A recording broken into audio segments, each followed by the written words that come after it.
Welcome to the Slop Temple. We pray this video helps. In this video, I will explain how to set headlight beam height. First, park your vehicle on a flat surface, about 25 feet from a wall. Make sure your tire pressure is correct and your fuel tank is at least half full. Then, mark the wall with tape to show your car's center and the height of your headlight bulbs. This preparation ensures an accurate adjustment. Next, find the adjustment screws on your headlights.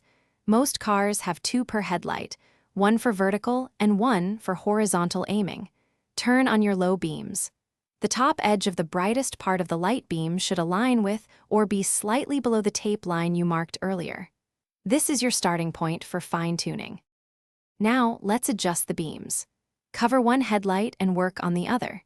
Use a screwdriver to turn the vertical adjustment screw, raising or lowering the beam until the top edge of the hot spot is at the correct height. For horizontal adjustment, aim the brightest part of the beam directly ahead or slightly to the right of your car's center line. Repeat for the other headlight. After adjusting both headlights, step back and observe the overall pattern. Ensure both low beams are symmetrical and provide good road coverage without blinding oncoming drivers. Test your high beams to confirm they illuminate the road effectively and safely.